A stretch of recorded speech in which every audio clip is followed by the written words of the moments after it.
right, here we are with game number 2.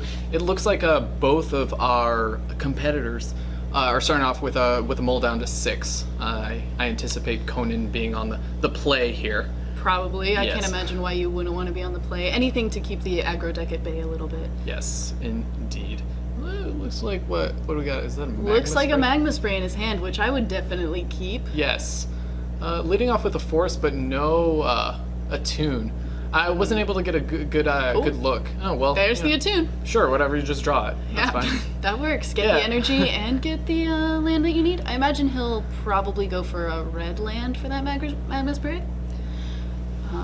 I mean, there's a chance he goes for an island, but I think it'll be a mountain. I'll be interested. I hope we'll be able to get a chance to take a look, or be able to see the rest of Conan's hand, just to see what he kept there. Exactly. It looks like he might have just kept on the strength of the hopefully drawing a red land, or I guess an Attune, to be able to cast the Magma Spray. I did see an Aether Hub in his hand, so he was going to be able to cast it at least once, but I imagine this Attune looks really good, getting him that extra energy and not having to use it up immediately with the Aether Hub. Yep.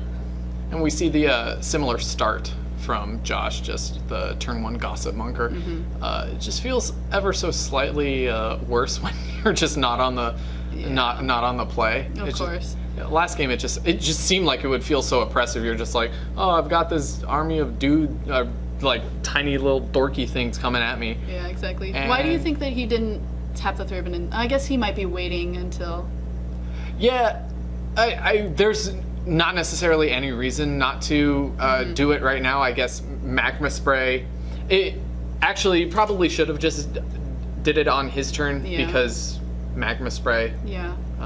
There's a chance that I guess Konan draws, what is it, Harness Lightning, and is able to kill it, but... I mean, I would have done it, but maybe as a smarter player, I think it actually is probably better to wait, because now he's going to try to do it, and Conan's going to Magma Spray it. Yeah. And I guess it's smarter to wait and make him do it on his turn, make him use the mana on his turn, as opposed to using that last red that he had. That's true. So I think it was actually the right play to do that. I imagine this is a Garrison coming down. Yep. Boom. Garrison's pretty sweet. Shots called. Yeah. Oh man, if only we could somehow meld game 1 and game 2. Oh yeah, because he had the 5 mana game 1. Yeah. Could have happened, but Nope. Instead, this is never the spot that you want to be in. Just like, oh cool, I've got 3 mana and I'm attacking with my Thraben Inspector. exactly. No, that feels pretty bad.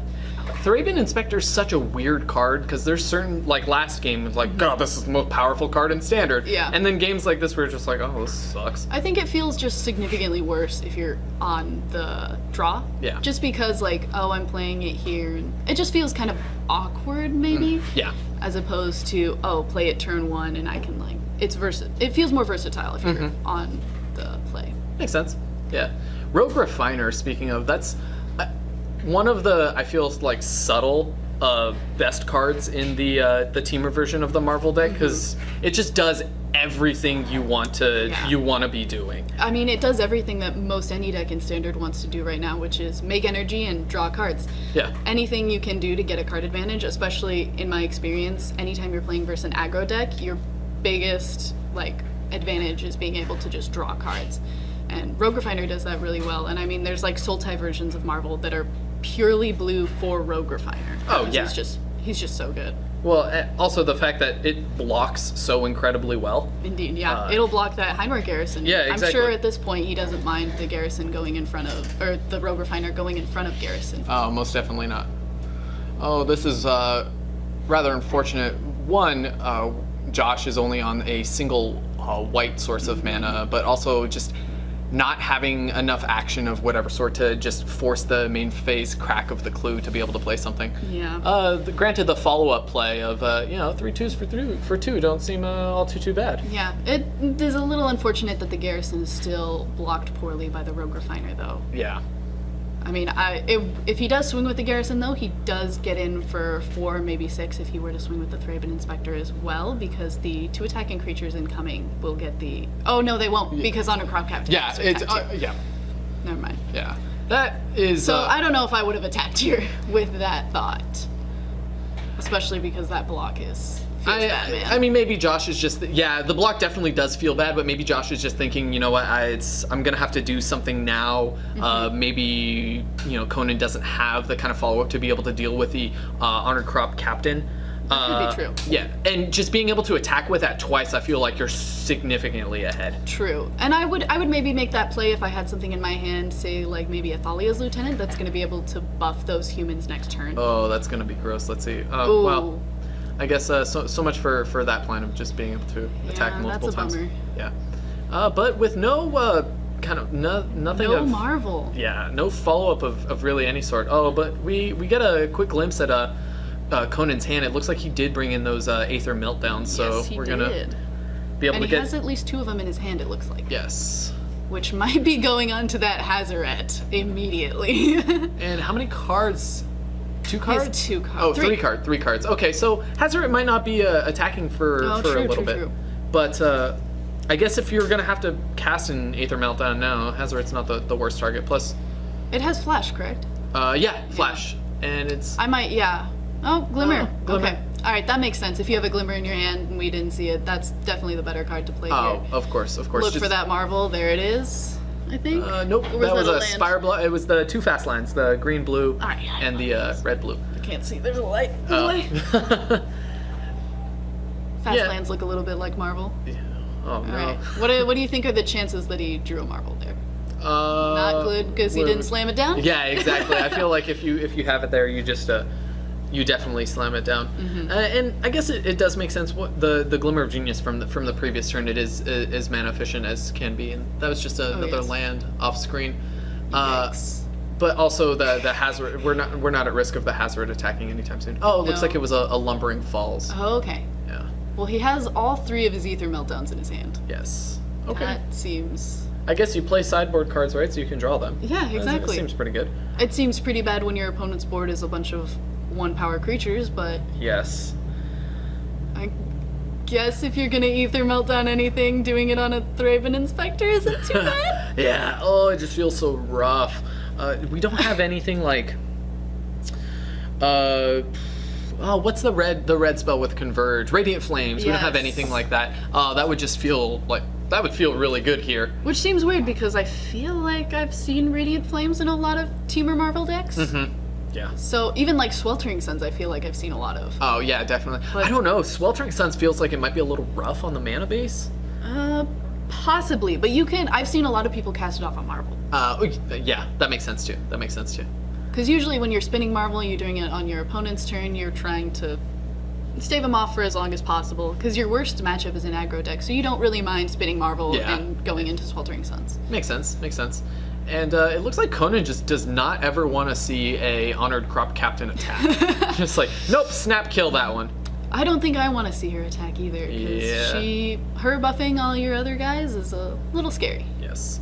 This looks like 4 mana. Oh, look, Aetherworks Marvel. With 11 energy, that probably feels pretty good. Oh, yes it does. I will say, though, I am docking Josh a couple of points. Despite the Thraben Inspector not having any power, you still have to send a message, and you attack with that. I would agree, for the most part. Every once in a while, though, I do what he does. This is enchanted and it has no power. We're just going to put it off to the side here and forget about it.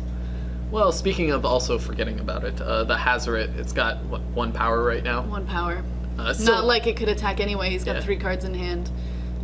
It's chipping away at 2. There's worse things to be doing. Indeed. Certainly that Marvel activation, I could have seen an activation in combat. Yeah. Just because what's Josh going to be able to do with white, red? True. There's not much. It's not like you have to worry about an Avacyn. And, there's the Ulamog. Yeah, there we go.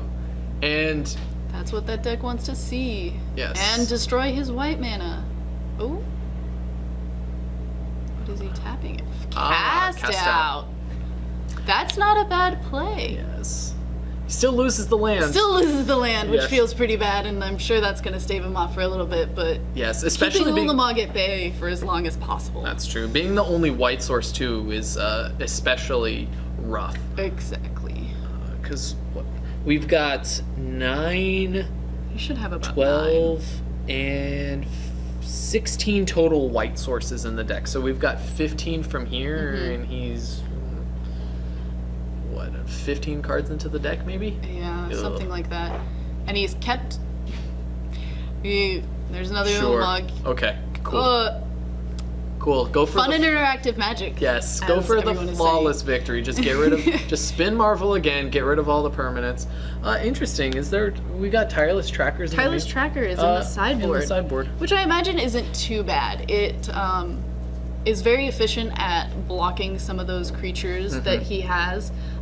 Having any creature to block a human deck is going to be good, and the fact that if it does live long enough to do more than just block, it garners you clues, which allow you to draw more, see the cards that you want to see. I think it's a good sideboard. Yeah, also, I mean, if you happen to, it still counts as a permanent for Marvel. So Exactly. you still get that one energy off Marvel if you happen to be needing the energy. But I think that's kind of typical for what Konan wants to be doing, what the Marvel deck wants to be doing. Just stave off at least a little bit, get up that energy, and just like Ulamog for the win. Yep. And As he did in that game. Yes, exactly. And Josh kind of saw the writing on the wall. I don't have lands, and I've got 2 1/1s. Yep.